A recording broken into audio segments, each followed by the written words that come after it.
মালদ্বীপকে ভারত এবার মজা দেখাবে, কেননা ভারতের সঙ্গে যে ছকবাজি করছে তার ফল পেতে চলেছে মালদ্বীপ। বন্ধুরা, 2024 সাল শুরু হয়ে গিয়েছে আর এই নতুন বছরের হলো ভারত এবং মালদ্বীপ বিচ্ছেদ। বন্ধুরা, মালদ্বীপ ভারতের সঙ্গে বিশ্বাসঘাতকতা করছে। মালদ্বীপে ভারতের যে জলবায়ু সেনা আছে তাদেরকে ভারতে ফিরে যেতে বলছেন। মালদ্বীপ সরকার বলছেন ভারতের কোনো সেনা মালদ্বীপে থাকবে না, কেননা মালদ্বীপ চীনকে কোনো বিপদে ফেলতে চায় না।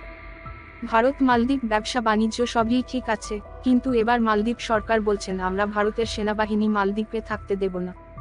আপনি যদি আমাদের চ্যানেলে নতুন হয়ে থাকেন তাহলে চ্যানেলটি সাবস্ক্রাইব করে রাখুন, কারণ আরও নতুন নতুন আপডেট পেতে। আসুন জেনে নেই পুরো আপডেটটি কি। মেন কথা হলো যে মালদ্বীপের রাষ্ট্রপতি মোহাম্মদ মুইজু জাতিসংঘের জলবায়ু পরিবর্তন সম্মেলনে COP28 চলাকালীন ওয়ার্ল্ড ক্লাইমেট অ্যাকশন সামিটে একটি জাতীয় বিবৃতি দিয়েছেন। ব্যবসা বাণিজ্য, বিনিয়োগ এবং পর্যটনের মতো ক্ষেত্রে দুই দেশের মধ্যে সম্পর্ক তীব্র হারে বৃদ্ধি পাচ্ছে। কিন্তু তবে এবার মালদ্বীপ প্রেসিডেন্ট মোহাম্মদ মুইজ ভারত সরকারকে মালদ্বীপ গণতন্ত্র রক্ষার জন্য দ্বীপরাষ্ট্র থেকে সেনা প্রত্যাহার করতে বলেছেন, অর্থাৎ ভারতীয় সেনাবাহিনীদের ভারতে ফিরে যেতে বলছে।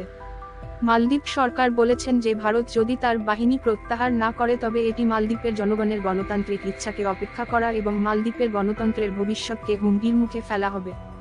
মালদ্বীপের জনগণ মালদ্বীপে বিদেশি সামরিক কর্মীদের অবস্থানের ধারণা সম্পর্কে খুব একটা অস্বীকৃতি জানায়।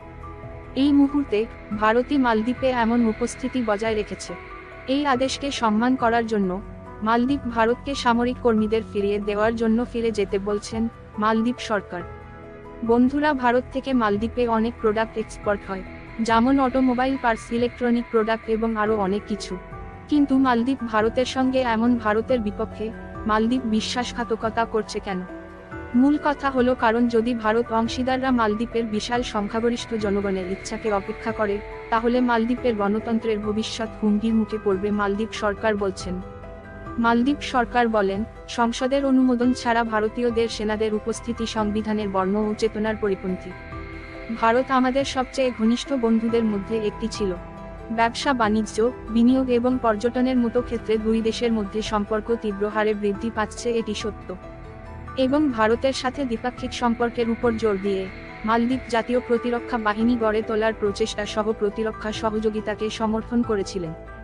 মেন কথা হলো মালদ্বীপ কেন ভারতীয় সেনাদের চলে যেতে বলছে।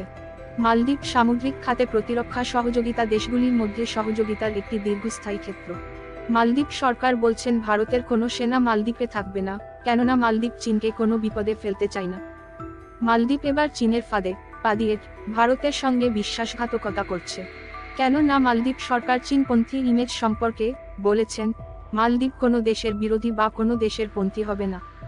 মালদ্বীপ সরকার সফরে ভারতকে এড়িয়ে গেছেন এবং মালদ্বীপ ভারতীয় নৌবাহিনীর দ্বারা হাইড্রোগ্রাফিক সমীক্ষার জন্য চুক্তির বিষয়ে স্পষ্টীকরণ করেছেন।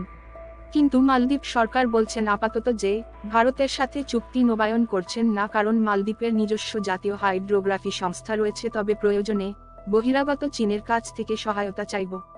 বন্ধুরা, ভিডিওটা ভালো লাগলে লাইক করুন, শেয়ার করুন আর কমেন্ট করুন। পুরো ভিডিওটা দেখার জন্য অসংখ্য ধন্যবাদ।